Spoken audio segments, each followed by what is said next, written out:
when the art form started, it came from the word Festspiele. And before the war, there were a couple of Festspiele in the world, notably Bayreuth and Salzburg. And then through the implosion of Europe, there were the whole German intelligentsia, musicians, they had to leave. And Luzern Festspiele was also started. And then after the war, there were more and more festivals, like the X Festival, like the Montreux Festival, who started. And now there are about 3,000 festivals in Europe. There are different festivals. Most festivals have always started with one person, one one initiator who drove the whole project. It's very rare that a tourist office or a state or a government has started an arts festival or a music festival. And my own path was, as Jiatong explained, in music management. And when I left Paris in 1987 to come and live in Switzerland, I discovered Verbier through skiing, and then in 1991 I spent one summer there and was just taken away by the beauty of the station, but it was completely empty. In the winter it was always full with skiers, and in the summer all the hotels existed, all the infrastructure existed, but it was empty. And so I started thinking about using my own experiences. I had not really thought about creating a festival for myself, but having spent 12 years in Paris, creating this management, which I did, and I had the general management of Carl Böhm, of Birgit Nilsson, of Leonie Rusanek, about 220 artists when I left in 97. But it's very frustrating to be an agent, because you're always between the promoter and the artist. If you want your 10 or 15%, you better shut up. And otherwise you'll miss the business. So it was rare that any ideas of myself came through. I was always an instrument to make things happen.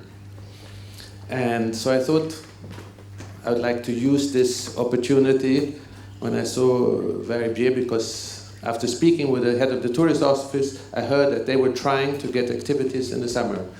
Many of the Swiss winter resorts, or resorts in general in Europe, need summer activities, because it is too difficult to make the economy of the year go together by just promoting skiing.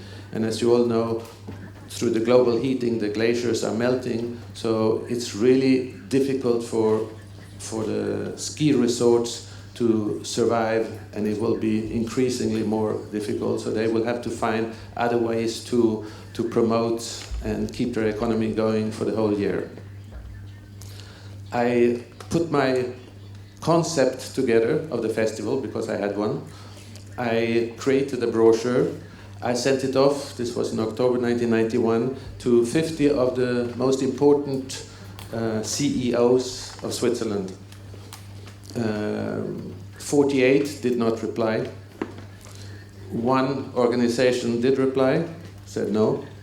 And another organization said, "Why should I support you? What do you have new?" And it was the chairman and president of Nestlé. And of course, I called his secretary immediately, and I said, "Could I have a meeting with that man?" And I got a meeting 5 months later. I remember the 5th of April 1992. I met the man in the headquarters of Nestlé in Switzerland, and he met me in the door and said, "Mr. Engstroem, it's very nice to meet you, but my sponsoring committee has advised me not to help you." So I said, "Thank you." We were still standing in the door. I said, "Mr. Maucher, have you read my introduction, my presentation?" And he said, "Sit down." And he looked at his watch. "You have 20 minutes to sell your story." So I sold my story, and after 20 minutes he said, very good, you have your money. And that was $250,000, Swiss francs at the time, as seed money, which is startup money, 1992, 93, and 94 when we started. So he was an extremely important figure in starting the whole concept. And what is the concept? In Europe, almost all the music festivals are in a city.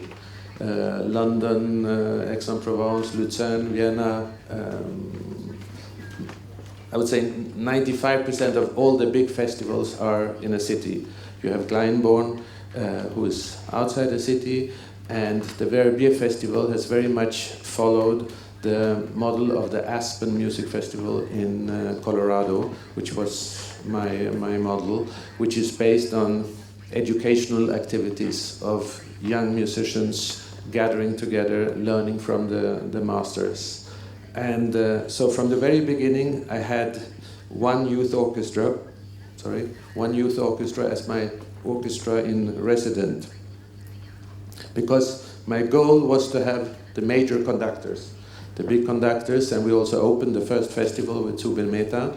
But I figured that if I have a Geneva-based orchestra, or from Bern, or some Central European orchestra which is not Vienna Philharmonic or Berlin Philharmonic, then I would not have the big names, because older conductors, they feel that they would like to give something back. So having a youth orchestra worked very well for me. The first 2 years we had the Young Israel Philharmonic Orchestra.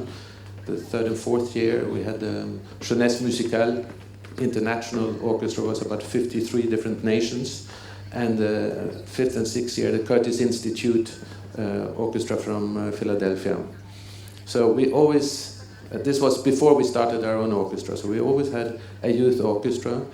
This now, 23 years later, we have 3 youth orchestras. We have a full-blown academy for those who are still hoping to make a solo career. So in all, we have about 300 young musicians who, between 13 and 30, who study in Verbier for about between 3 and 5 weeks, depending on the program.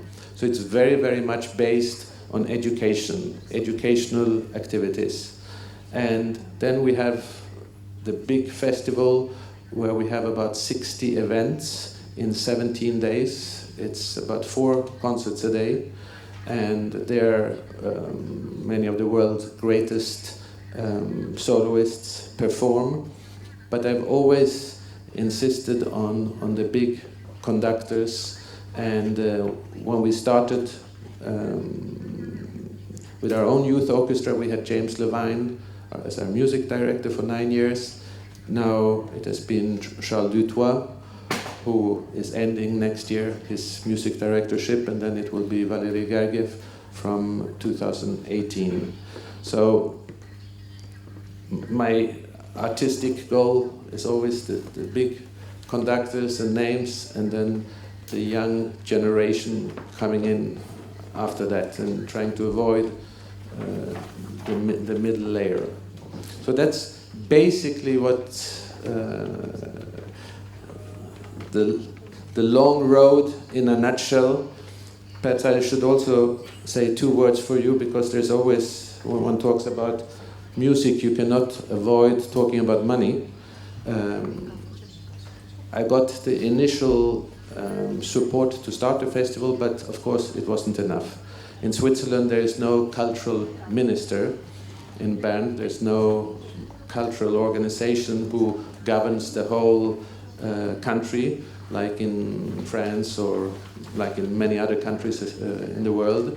It's very localized. So if the commune helps you financially, then the canton, which is the region, supports you also. But if the commune doesn't help you, the canton doesn't help you.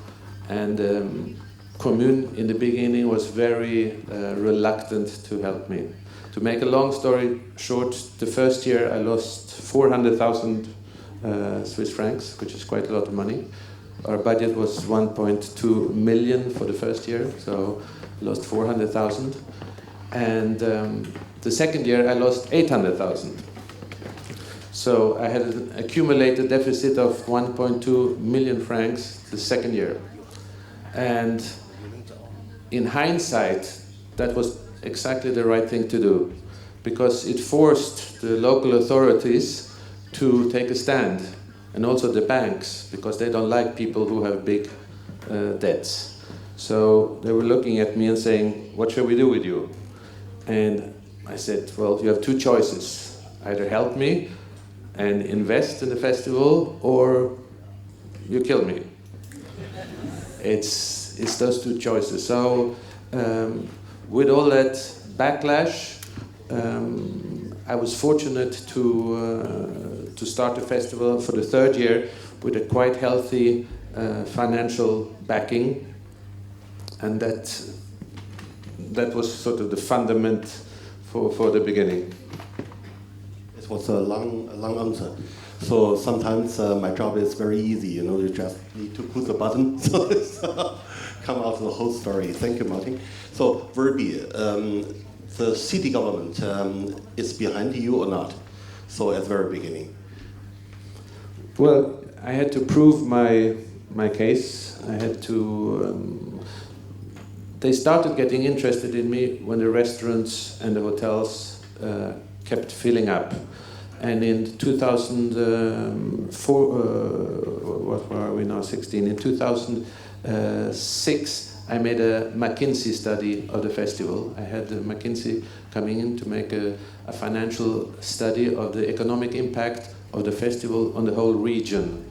And that was extremely helpful, because I could tell the local authorities that lots of journalists are here, lots of important people are coming, but if McKinsey writes in a report what the financial impact is of a music festival, of my music festival, and put some figures on it, then that's extremely important. And in 2014, I made a follow-up study through McKinsey where they could prove that indirectly or directly the Verbier Festival comes back with 32 million Swiss francs through what we're doing. And I have a subsidy of 1 million from the commune, 1 million francs, and 32 millions are coming back, so they like me now. Okay, great. Yeah. How big is your organization now? So we are 14 people who work the whole year. 14, 4. We are 120 during the festival. We have a budget which is between 9 and 9.5 million Swiss francs, which is the same as US dollars today. And how is the programming? So how is the selection of artists? So you do the programming your own, or you have a committee behind you? I don't think you can ever have a committee when you talk about music, because it's so highly personal and subjective. I do all the programming myself. I initiate all the programs. I also to the conductors. The only ones who decide their own programs are the musicians who give a recital, because I don't interfere in that. But otherwise, I do all the programming, all the 60 programs myself. You say 60 programs, and I look into your program. So sometimes you force Valerie to play piano, and you put Lang Lang with RPG to play four hands, and all this kind of ideas come from you or from the artist. I have almost all artists who are coming to Verbier are people I know, people I've worked with, and I try to stimulate them artistically in that every time they go up on stage, they should play something they haven't played before, or play with a partner they have never worked with before. So that in chamber music especially, there's always an element of risk-taking. And this is how I appreciate chamber music. I have never ever invited a group. I never invited the Beaux-Arts trio, for instance, but when Menahem Pressler stopped with the Beaux-Arts trio, he became a regular member of the Verbier Festival, and he played with orchestra, he played with lots of, he played with a singer for the first time he was 90 years old, and he had never in his whole life played with a singer, so I asked him if he couldn't do Winterreise, which was a completely new experience for him. So I try to be a partner to each and every of the musicians who are coming, and to see what would they like to do, what could I challenge them to do. Marta Agerich is a friend of mine since I was 15 years old, and I have managed to get her to learn so much new repertoire, so much new chamber music. It's an extraordinary woman, but she really doesn't like to learn new repertoire, but she has there dozens of artists she never worked with before. She did lots of concerts with Yevgeny Kissin playing four hands. They met in Verbier with James Levine, with Maxim Vengerov. The list is very, very long with artists she worked with for the first time. And these kind of privileged relationships is what gives the strength of the festival artistically. And all the names, the big masters, is very, how can I say, not difficult, but very not easy going personalities, and to talk with them about a program so they never did is a challenge, and to attract them to come to Verbier to stay 1 week is also a challenge. And my question is, of course, personal contact between you and also the friendship, of course, is one side. Another side is money also an issue, so you need to pay them very much, or because with all the stars you have during one summer, it's not possible to finance it. This is also comes from my background as an agent, where I saw so many beautiful artistic projects fall apart because the money was not right. And I told myself, if I ever do something in the future, I don't want to talk money. I want to talk music, I want to talk programs, and I'm lucky because from the very, very first year of the festival, I installed they call it favorite nations fee, which means a certain fee, which means that nobody receives more than that. So you have, for sake of arguments, $10,000 is the top fee, and nobody receives more than that. There are lots of artists who receives less, but it's a top fee. And so I've been managing, I managed to hold that fee now since 23 years, even if it's with Agerich or Zubin Mehta or Gergiev, or that if you want to come to Verbier, this is what we can offer you, and it works.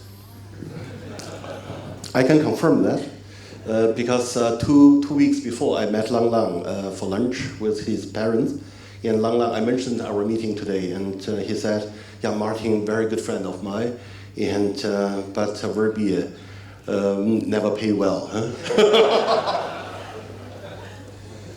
So you started Verbier Festival with James Levine, and with leading musicians from his orchestra. You formed the Verbier Festival Orchestra. So this is the core at the very beginning. And afterwards, from this festival orchestra, so the second orchestra is chamber orchestra. And afterwards you have Verbier Festival Academy, Verbier Festival Junior Orchestra, Verbier Festival Discovery, Verbier Festival Amateur Chamber Music Week. So you are very creative. So what is the structure of them? So can you explain a little? So perhaps I'll come back to talk about our orchestra, because it's something which I'm very proud of. In 1999, our sponsor, which was the UBS Bank, came to me to ask me to create an orchestra with them. And the model would be that the orchestra would be the orchestra in residence for the Verbier Festival every summer. And I would then hand over the orchestra to UBS in October, November every year for an international tour. And they gave me the money needed to put this project together, which was an annual budget of 8 million Swiss francs. And so we created this orchestra. First year was the year 2000. We had about 35 different nations participating, 100 musicians from all over the world, and it was quite fascinating and emotional to see all these young people coming together from all over the world through the musical leadership of James Levine. And we paid them. We paid their travel, we paid their housing, we paid them 400 francs a week, because UBS didn't want us to take advantage of them being there. They wanted to give them a salary. So it was one of the few youth orchestras in the world who actually had a little salary. We then musically put the orchestra together. They had 3 weeks of preparation time, which they still have today. And Levine picked out 14 of the first principal chairs of his orchestra in New York, the Met Orchestra, first violin, first cello, first clarinet, etc., 14, and to coach these young musicians. And now after, this was the 17th year, last summer, these same coaches, they come back, and we still have this relationship with the Met.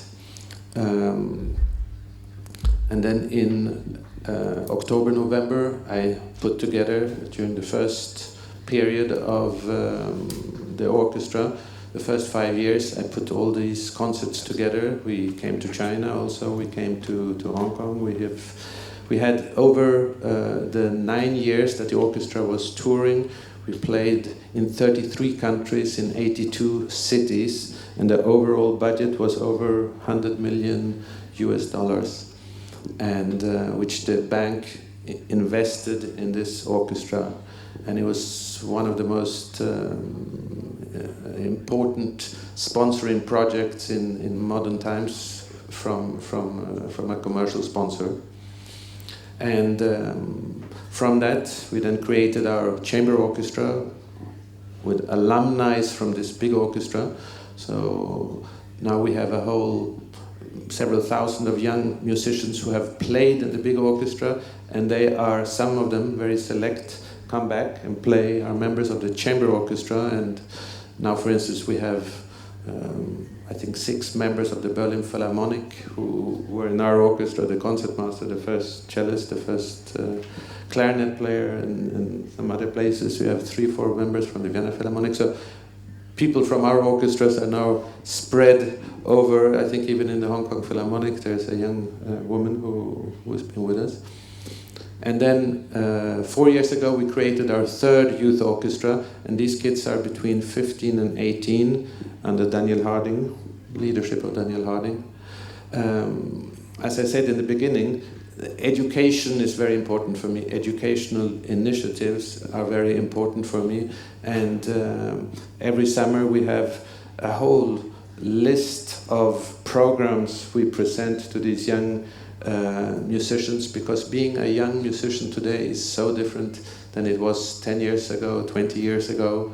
It so much depends on your own initiative, on your own personality, on your curiosity. There's so many aspects which can give you a career or not give you a career, but you have to participate yourself. And we try to give these young musicians some tools, how they can move forward, how they can make themselves seen, heard, how they can make a stamp. it was really very impressive for me. So last time, so with you, so you can always go with Martin to visit concert. So eagerly Berlin Philharmonic, Vienna Philharmonic, in Mariinsky or in Paris. So always musicians come to you and say hello, Martin. So how many young people during the last 20 years trained in Verbier? How many? So coming back to my life as an agent, first I was always passionately interested in the talent, in who has a talent, who doesn't have a talent. I must have listened to about 1,000 young singers when I had my agency in Paris, and I was specialized in singers, but again, I tried to concentrate on the young ones and to bring them up. I was at the first management of Jesse Norman, of Giuseppe Sinopoli, of lots of artists, and it was always passionate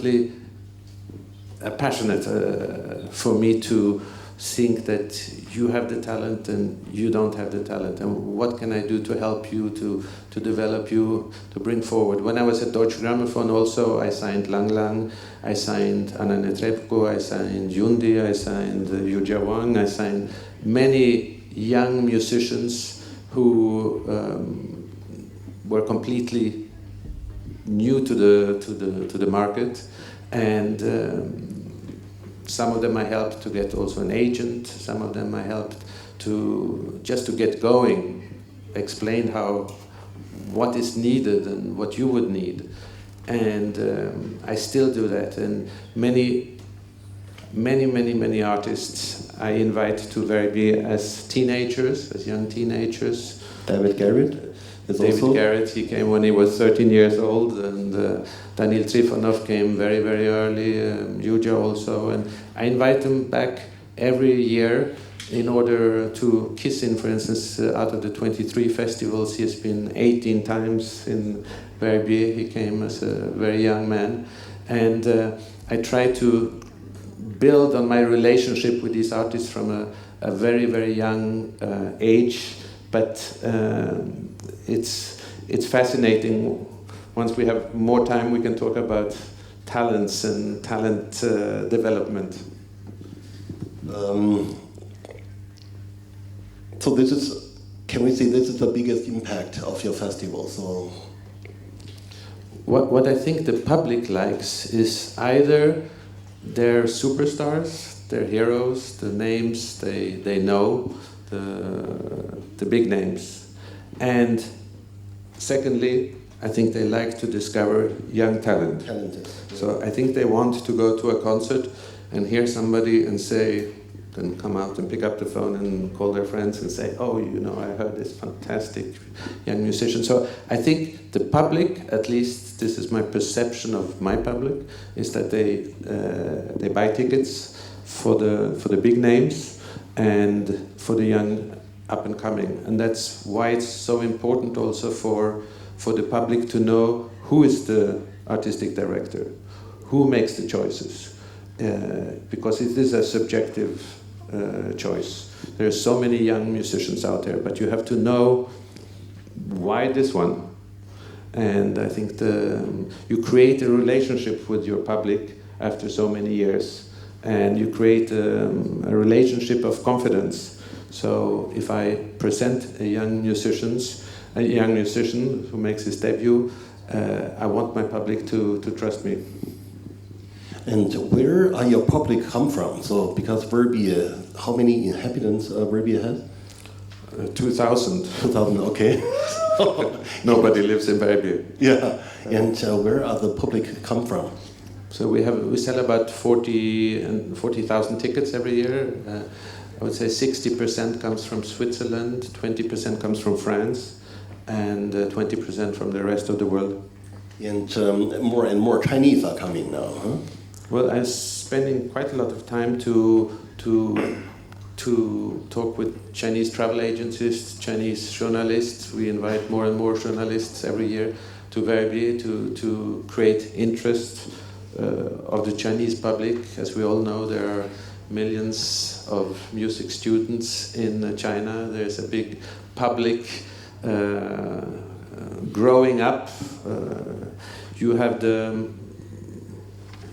You're completely contrary to the rest of the world, because the rest of the world, the public is aging, and your public is growing. So through all these music students, so we're trying to find to be part of that growth in some way or another. I hope very much you can find also Chinese talent to come to Verbier. So let's summarize a little, so we do not have much more time. Your success, its personal relations to the music industry. So first and all, support by the sponsors, government a little,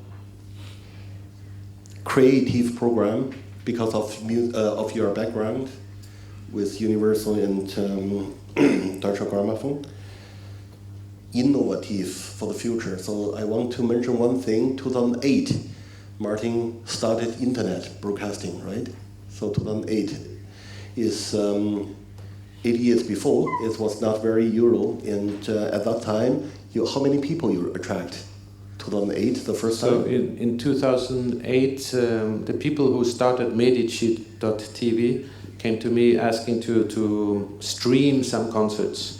The word streaming was pretty new at that time, but it was a media, not for television, but for internet. And so we quickly came to an agreement to stream most of the concerts at the festival. We still, at that time, there was about 20, now it's about 30. And we have an average audience of 28,000 people who listen to every concert live.